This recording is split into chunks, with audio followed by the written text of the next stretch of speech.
Bapak Ibu saudara-saudara yang dikasihi Tuhan kita Yesus Kristus, konteks kisah ini adalah Allah mengikat perjanjian dengan Abram. Ya, rupanya Allah mengikat. Allah mengikat perjanjian dengan Abram. Mengapa harus diikat? Pertanyaannya. Bapak Ibu, kenapa harus mengikat ayam? Supaya nggak lepas, supaya nggak raun ke ke tanaman tetangga kan? Kenapa kita harus mengikat kambing? Supaya nggak lepas.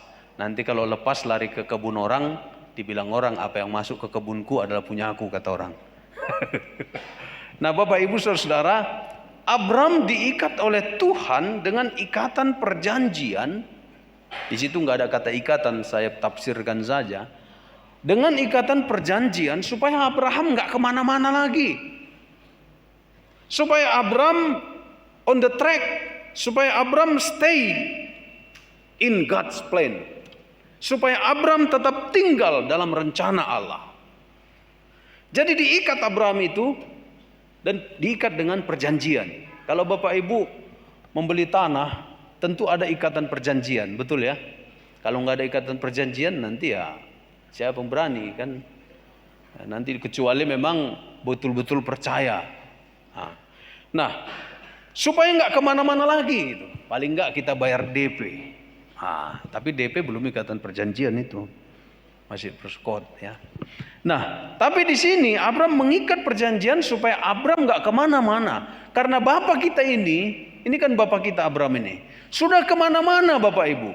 Dari sejak pemanggilannya pada pasal 12, dari sejak dia dipanggil keluar dari Ur Kasdim, dari keluarganya, dia sudah dikatakan akan menjadi berkat. Dia akan mendapat keturunan. Tetapi dalam proses itu dia kemana-mana Bapak Ibu. Gak percaya. Dia pergi, bukan pergi ke soal pergi secara geografis. Dia pergi ke Mesir. Di Mesir istrinya ditaksir. Ditaksir oleh Raja Mesir. Dia kasih istrinya. Ya, akhirnya Raja Mesir itu kena kutuk. Gak jadi diganggu kan gitu ya. Kemudian pasal 16 lebih jelas lagi. Abram kemana-mana sebagai bapak orang beriman. Kalau kita lihat pasal 16 Alkitab kita, di sana ditulis Hagar melahirkan Ismail bagi Abram. Dia sudah kemana-mana pikirannya. Mungkin bukan dari istri resmiku aku punya anak. Mungkin dari budakku.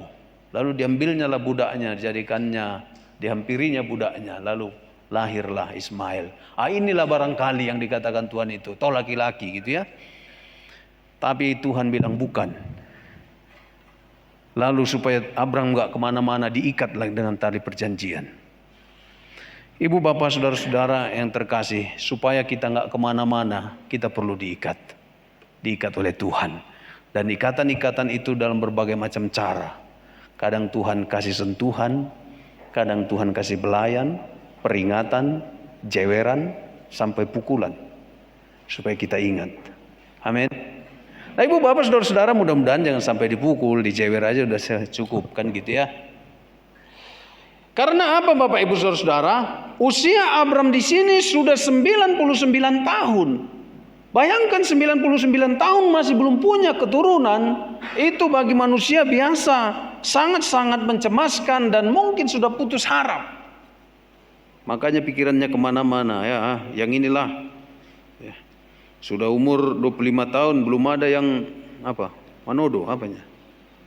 Belum ada manopot. Yang inilah katanya kan sudah 25 tahun. Datanglah yang dari tetangga sebelah. Inilah jadilah. Udah 25 tahun mau kapan lagi kan? Gitu kan? Apalagi kalau ibu-ibu lain berkata, enggak dong calon Indonesia, udah ada calon Borutai katanya kan. Aduh, sedih rasanya. Akhirnya udahlah nang siapapun datang lah itulah. Nah Bapak Ibu saudara-saudara, jangan ya. Muda-mudi jangan ya. Mau 25 tahun mau berapa tahun, betul kita bergumul, tetapi jangan kemana-mana. Ya. Jangan kemana-mana. Sekarang udah bebas ya, mau gini, nggak apa-apa lagi. Udah bebas. Nah ibu bapak saudara-saudara yang terkasih, waktu membuat orang bisa berubah, waktu bisa membuat orang meninggalkan iman, Waktu yang disertai dengan pergumulan membuat orang bisa meninggalkan iman. Waktu yang di dalam ketakpastian bisa membuat orang berubah. Jangankan itu, suami-suami kalau nunggu istrinya belanja pun sudah dibilang 5 menit ya katanya. Oh iya, atau setengah jam ya katanya. Tapi ditunggu, lewat setengah jam. Lewat lagi setengah jam. Lewat lagi, di miss call, nggak diangkat HP-nya. Jadi sudah mulai jengkel suami. Apalagi ini 99 tahun Bapak Ibu. Waktu yang panjang. Dan kita tahu Abram punya anak umur berapa? 1 abad. 100 tahun baru punya anak. Dan Sarah 90 tahun. Sudah mati haid. Ibu bapak, saudara-saudara yang dikasih Tuhan kita Yesus Kristus, waktu bisa merubah seseorang. Waktu yang dalam ketakpastian bisa merubah seseorang, maka kita butuh kepastian, yaitu ikatan perjanjian. Ibu bapak saudara-saudara, dengan kasihnya Allah sendiri membuat perjanjian. Kalau kita telaah, maka isi perjanjian itu saya ringkaskan sebagai berikut. Bahwa Allah akan memberkati. Tuhan berjanji, jangan kemana-mana. Aku akan memberkati engkau, kata Tuhan. Konteksnya saat itu berkat yang paling diharapkan, paling dibutuhkan, berkat yang paling besar adalah keturunan. Ayat 2 dikatakan, aku akan mengadakan perjanjian antara aku dengan engkau, dan aku akan membuat engkau sangat banyak. Sangat banyak Bapak Ibu. Ayat 4, dari pihakku inilah perjanjianku dengan engkau. Engkau akan menjadi bapa sejumlah besar bangsa. Terjadi peningkatan, lebih spesifik. Tadi dikatakan sangat banyak, sekarang menjadi bapa sejumlah besar bangsa. Ayat yang ke-6, aku akan membuat engkau beranak cucu sangat banyak, dan membuat engkau menjadi bangsa-bangsa, serta dari mula raja-raja berasal. Intensitasnya meninggi, spesifikasinya semakin spesifik. Anak cucu disebutkan, bangsa-bangsa disebutkan ulang. Bahkan dari bangsa-bangsa itu ada raja-raja. Raja-raja itu adalah keturunanmu, kata Tuhan. Lebih spesifik, lebih hebat, lebih berbobot, lebih luar biasa lagi apa yang dikatakan Tuhan dalam perjanjiannya. Ayat yang ke-8, kepadamu dan kepada keturunanmu akan kuberikan seluruh tanah Kanaan. Tidak hanya keturunan, diberi pertapakan, diberi tanah Kanaan. Negeri yang kau diami ini sebagai pendatang menjadi milikmu untuk selama-lamanya, dan aku akan menjadi Allah mereka. Diberi tanah, diberi jaminan tentang Allah yang bisa disembah. Maka tanah Kanaan disebut tanah perjanjian. Disinilah pertama kali dijanjikan oleh Tuhan untuk menjadi miliknya. Untukmu nanti itu, dalam jaminan Allah.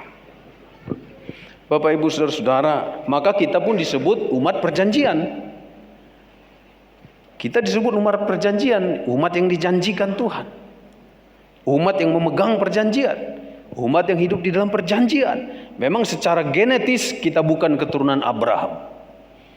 Ya, kalau secara genetis kita keturunan Abraham, mungkin kita lebih ganteng dari sekarang, kan gitu.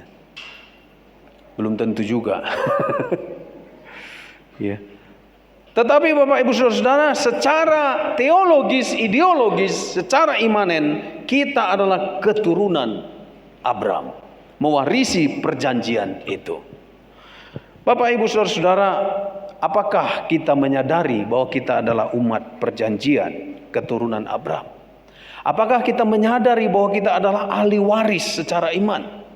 Bahwa berkat-berkat yang Tuhan berikan itu akan terwaris kepada kita. Bapa kita adalah bapa orang beriman, maka kita pun diwarisi iman. Bapa kita diberkati dengan keturunan, kita pun diberkati. Bapa kita diberkati secara geografis selama di bumi, tidak hanya di sorga kita diberkati, kita pun akan diberkati. Sama seperti Israel diberkati. Bapak Ibu saudara-saudara, makanya Israel sekarang terus konflik kan, karena dia mengklaim itu tanah perjanjian yang dijanjikan Tuhan. Ibu bapak saudara-saudara, sama seperti kita tadi, ya, itu di dalam perjanjian itu baru dari pihak Allah. Perjanjian kan dua belah pihak. bukan hanya satu belah pihak. Dari pihak Allah sudah dikatakan tadi bahwa Allah akan memberkati kita, bahwa Allah perjanjian itu akan keturunan kita diberkati, bahwa tanah kita akan Tuhan beri, bahwa Allah akan menjadi Allah kita, artinya Tuhan pelihara kita. Itu isi perjanjian Allah dari pihak Allah. Iya, pihak pertama. Dari pihak kedua kan gitu kan. Surat kuasa kan gitu. Aku baru buat surat kuasa untuk ngurus perpanjangan pajak mobil kita kan. Pihak pertama selanjutnya disebut. Selanjutnya B, pihak kedua. Nah, pihak kedua adalah manusia, yaitu Abram dalam konteks ini wakil kita, wakil manusia. Apa kata Abram apa kata Alkitab supaya kita pada pihak Abram ini diberkati? Allah mengatakan ayat 1. Kita baca sama-sama pasal 17. Ketika Abram berumur 99 tahun, Tuhan menampakkan diri kepada Abram dan berfirman kepadanya, "Akulah Allah yang Maha Kuasa. Hiduplah di hadapanku dengan tak bercela." Inilah tanggung jawab moral sebagai mengikat perjanjian. Allah memberkati kita sebagai umat pertama, diminta supaya hidup tak bercela. Jadi kan begitu. Begitu ikatan perjanjiannya. Ya, tapi kalau kita hidup bercela bagaimana? Kita kan manusia lemah. Nah, itu persoalan lain. Tetapi Bapak Ibu Saudara sebagai orang Kristen yang memang di dalam ajaran metodis mengajarkan kesempurnaan. Walaupun kita nggak sempurna, tetapi ada motivasi menuju ke sana. Motivasi untuk bertumbuh, motivasi untuk berbuah, motivasi untuk tidak melakukan cela. Mari kita pikirkan bersama, saya sebagai pendeta, celah apakah yang harus saya buang jauh-jauh dari dalam diri saya? Ya. Mari kita berpikir pekerjaan kita apa? Mari kita berpikir dalam keseharian apa yang kita kerjakan. Hanya kita dan Tuhan yang tahu. Dan iblis kadang-kadang tahu. Kadang-kadang dia tahu, kadang-kadang enggak. Karena dia enggak maha tahu. Tapi Tuhan tahu apa yang kita lakukan dalam hidup ini. Mengeluhkah kita, berdosakah kita, menyimpan bara dendam, sakit hatikah kita, berbuat culaskah kita dalam dunia usaha kita, mengingkari kesepakatan kepada orang sehingga orang lain rugikah? Itu adalah tindakan-tindakan cela. Dan masih banyak lain tindakan-tindakan tercela yang kalau dicari tahu, dijabarkan Bapak Ibu Saudara, terkadang kita orang Kristen tidak imun di dalamnya. Tapi firman Tuhan kita harus iman. Kita harus berusaha semaksimal mungkin untuk menjauhi tindakan-tindakan cela, supaya cela itu tidak menjadi cela di mata Tuhan. Dan itu mempengaruhi motivasi Tuhan untuk menyatakan berkat-Nya di dalam kehidupan kita. Karena itu jaga ucapan, jaga tindakan, jaga pikiran, jaga hati. Baru masuk aku tadi ke sini Bapak Ibu, masih beberapa orang. Ya, kemarin terlalu capek memang, kurang tidur. Jadi nggak sengaja saya tarik nafas. Saya bilang, lupa saya udah di gereja. Datanglah seorang ibu. Bahasa Holsoa namanya. Baru sadar aku, oh iya ya. Kenapa? Holsoan itu apa? Berbeban berat ya. Kayak berat sekali beban berat Amang kayak gitu ya. Beban berat Bapak kenapa berat sekali gitu. Lalu saya jawab, iya, ngantuk saya masih, capek kali tadi malam. Bapak Ibu Saudara, itu hal-hal sederhana. Dalam konteks tertentu kita harus menjaga diri kita. Jangan sampai menjadi celah dan melemahkan orang lain. Maka ketika nyanyi, saya bersemangat. Ya. Itu kecil sekali contoh ya. Contoh yang lebih banyak-banyak. Tapi pada prinsipnya pada masa-masa Lent ini, firman Tuhan mengingatkan kepada kita supaya kita berusaha menjaga diri, menjauhi celah. Celah di dalam keluarga, celah secara pribadi, celah di dalam masyarakat.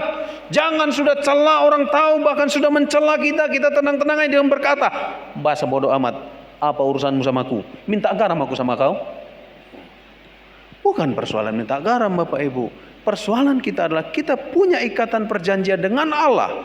Nama kita, tindakan kita, perkataan kita, selama kita masih pakai merek Kristen, keturunan Abram, berarti selama itu kita masih terikat dengan Yesus, kita masih terikat dengan Allah. Apa yang kita lakukan, kalau tindakan kita nggak benar, maka orang akan menilai Allahnya nggak benar, Tuhannya nggak benar. Dan itu mempermalukan Tuhan. Tidak sesederhana yang kita bilang, minta agama aku samamu, apa urusanmu? Nah, nggak begitu Bapak Ibu. Ya. Kecuali kalau kita ganti agama kita. Nah, masa-masa lain ini mari kita mengevaluasi diri kita. Yang kedua Bapak Ibu Saudara, mempertegas himbauan Tuhan supaya umatnya, supaya Abram dan kita mewarisi iman Abram itu menjauhi celah. Yang kedua, mempertegasnya, Allah berkata, berpegang teguhlah kepada perjanjian, yaitu matra yang dilakukan oleh Tuhan. Apa matra yang dilakukan oleh Tuhan? Bukan matra 10.000, bukan. Memang prinsipnya bersama. Tetapi yang dilakukan Tuhan adalah, pertama, Allah mengubah Abram menjadi Abraham. Soal kasih nama kita sudah berpengalaman. Soal mengganti nama pun kita sudah berpengalaman. Termasuk mengganti nama B1.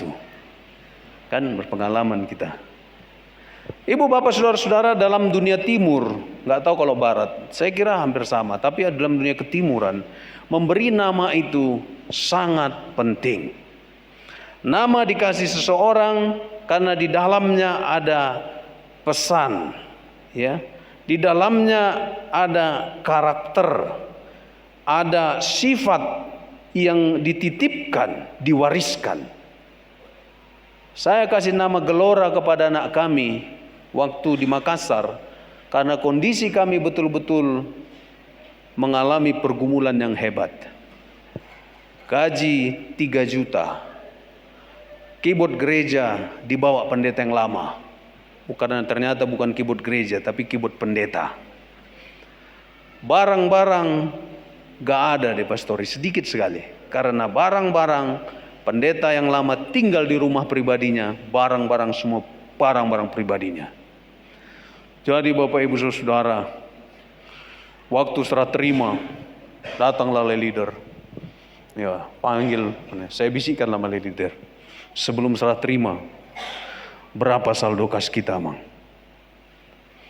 Leader bilang, oh ada Mang, ada. Nanti kita bahas, ada. Oh gitu ya, aman ya, aman. Setelah serah terima, saya buka lah kas gereja. 3 juta. Kalau kas gereja kita berapa ini? 37 ya. Tapi ini juga udah merosot Bapak Ibu.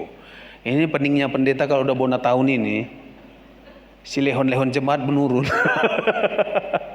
Persembahan jemaat menurun. Itu udah alamiah. Dalam setiap kongres dievaluasi, dalam setiap percakapan pendeta, sesama pendeta, awal Desember itu tahun pergumulan. Karena rupa-rupanya persepuluhan, persembahan syukur tersedot ke bona tahun. Itu realita Bapak Ibu. Lihatlah kas kita ini. Berapa kas kita itu? Menurun. Lebih aneh lagi, persembahan ke depan, persembahan amplop lebih besar dari persepuluhan. Bisa kita lihat itu di kas gereja kita itu. Tahap lah nanti ku bilang sama Pak DS ini. Ya. Tapi ya itulah, kebutuhan kita memang besar. Maka kita giatlah cari dana untuk misi kita dan untuk sosial kita. Nah, Bapak Ibu Saudara, mudah-mudahan bulan ini meningkat kan. Cepatlah selesai bona tahun ini.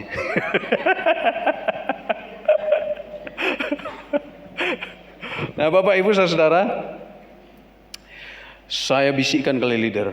Leader bilang, ada, anompe, nantilah. Sorry ya, saya pakai bahasa Mandarin. Nantilah. Oh, ya. Dibuka ternyata 3 juta. Aduh, masih bisa lah. Untuk kurang nafkah bulan depan pun kurang kan gitu. Nah Bapak Ibu Saudara-saudara, ternyata setelah serah terima selesai, sepeda motor ada, sudah butut, sudah tua. Itu pun yang pakai kopling, yang Honda tahun berapa itu. Waduh, ngeri kali pikir. Keyboard nggak ada, pemain keyboard pun nggak ada. Nah, kemana saya ngadu? Gereja waktu itu, hanya ada satu lagi perintisan di Makassar. Kalau di sini kan enak. Kalau kita bingung sama tinggal telepon kawan kan di Wesley atau di mana, waduh sih, cemana di situ? Gimana caranya? Oh ya gitu. Lalu di sana siapa yang ditanya? Hanya kita pendeta di sana. Nah, pusing Bapak Ibu Saudara. Lalu Bapak Ibu Saudara, saya harus cari dana, saya harus jualan minyak sampai ke Bengkulu, sampai ke Linggau, sampai ke Bekasi, kemana-mana naik pesawat. Saya lebih kaget lagi ketika suatu ketika istri saya bilang, "Pak," mana istriku? Nggak ada ya. Lalu istriku bilang, "Pak, apa?" Aduh, kenapa? Aduh Pak, aduh. Kenapa ini saya bilang? Aduh, kenapa? Aku isi Pak katanya. Bapak Ibu Saudara, ekonomi gereja sulit, tambah lagi satu keturunan, waduh. Merenunglah saya apa maksud Tuhan ini. Maka Bapak Ibu Saudara, saya kasihlah nama anak kami Gelora. Lalu istri saya bilang, "Kenapa Gelora Pak?" Supaya menggelora semangat kita di tengah pergumulan hidup ini, di tengah perjuangan pelayanan ini. Tidak bisa mundur. Kita harus bergelora dalam semangat kita. Kita harus berjuang untuk bangkit, saya bilang. Maka kasih namalah Gelora. Tapi supaya tidak terlalu bergumuruh, kita tambahilah Harmoni Merdu gitu ya. Jadi Gelora Harmoni Merdu namanya. Nggak ada Bataknya. Iya, supaya merdu kehidupan ini, supaya harmoni hidup ini. Saya dengan pimpinan supaya harmoni, saya dengan jemaat supaya harmoni, supaya indah senandung pelayanan ini. Itulah harapannya Bapak Ibu Saudara. Dan terbukti kami lalui, bahkan mau pindah pun dari Makassar berat. 5 tahun kami di Makassar, berat rasanya. Nah, Ibu Bapak Saudara-saudara, Abram diganti nama. Dari Abram menjadi Abraham, supaya dia ingat bahwa dia tidak sesingkat itu. Historis hidupnya panjang. Ditambahi dari Abram menjadi Abraham. Dari yang tidak ada, dari yang kecil, dari yang sedikit ditambahi banyak. Dia akan menjadi bapa bangsa-bangsa dan keturunannya akan banyak. Suatu kali Tuhan berkata, "Pandanglah ke langit, pandanglah pasir di pantai, sebanyak itulah nanti keturunanmu." Bapak Ibu Saudara yang dikasih Tuhan Yesus. Yang kedua, Sarai. Apa kata firman Tuhan tentang Sarai? Ayat 15. Allah kemudian berfirman kepada Abraham, sudah berubah Abraham dia. Ayat 15. Allah kemudian berfirman kepada Abraham tentang Sarai istrimu, "Jangan lagi engkau menyebut dia Sarai. Sekarang namanya Sarah." Disunat namanya, dipersingkat namanya dalam terjemahan bahasa Indonesia. Ibu bapak saudara-saudara, ada pesan filosofis teologis dalam setiap tindakan Allah. Walaupun hanya menambah nama ataupun mengurangi nama, ada pesan filosofis teologis, ada makna yang dalam di sana, ada prinsip perubahan di sana. Mengubah nama berarti mengubah karakter, mengubah nama berarti mengubah jati diri, mengubah nama berarti ada yang harus diubah secara prinsip di dalam kepribadian, di dalam kehidupan, di dalam kebermaknaan. Khusus Sarai, namanya disingkat menjadi Sarah, namanya disunat, dipotong, dikurangi, implikasinya kurangi, buang kecemasan, buang kekhawatiran. Itu tafsiran saya. Tapi dalam bahasa Inggris Bapak Ibu Saudara namanya nggak dikurangi, karena Sarah dalam bahasa Inggris disebut Sarah, ada hanya. Jadi tetap sama, nggak dipotong. Dalam bahasa Ibrani, nama Sarai terdiri dari 3 huruf. Huruf Ibrani itu jangan bayangkan seperti huruf kita Bapak Ibu. Tiap huruf punya arti. Hurufnya adalah huruf Shin, Res, Yod, S, R, Y. Shin Res Yod. SRY, Sarah. Jadi hanya 3 huruf dia. Huruf Ibrani itu nggak ada huruf vokalnya, huruf mati semua, konsonan semua. Jadi SRY kan konsonan semua, nggak ada huruf vokal. A itu tambahan-tambahan sisipan. Nah, huruf terakhir Yod, Y, Sarai, Y itu berarti tangan dalam bahasa Ibrani, tangan. Sedangkan kata tangan ini Y dirubah kemudian menjadi Sarah, H diganti jadi huruf Hei. H itu adalah singkatan nama pendek dari Yahweh. Nama Yahweh itu nggak sembarangan disebut sebenarnya, nama Allah. Jadi ada makna tersembunyi dari penggantian nama ini, yang tadinya Sarah mengandalkan tangannya sebagai manusia, wanita yang paling ngerti kapan dia haid, kapan dia ngandung, kapan dia tahun kesuburan, kapan dia nggak mampu lagi mengandung, kapan dia menopause, tahu dia karena dia wanita. Tuhan gantilah itu. Jangan lagi pakai tanganmu, jangan lagi pakai pengalamanmu. Gantilah huruf Y, Yod itu menjadi namaku. Ada Yahweh di sana. Artinya jangan andalkan tangan manusia, tapi andalkanlah nama Tuhan. Amin. Tepuk tangan bagi Tuhan kita. Karena prinsip ini penting dalam hidup kita. Di saat iman kita ada dalam ketakpastian, jangan pernah tertawakan Tuhan, jangan pernah ragukan Tuhan, jangan khawatir, takut, bimbang, jangan lari dari Tuhan kemana-mana. Tetaplah dalam ikatan perjanjian. Ingatlah Tuhan yang bertindak di dalam hidup kita. Tak lama kemudian Sarah melahirkan. Dulu dia ketawa, ngetawain Tuhan. Hari ini Tuhan bilang, kasih nama anakmu Ishak. Artinya, tahu Bapak Ibu arti nama Ishak? Tertawa. Karena mamanya dulu ngetawain Tuhan.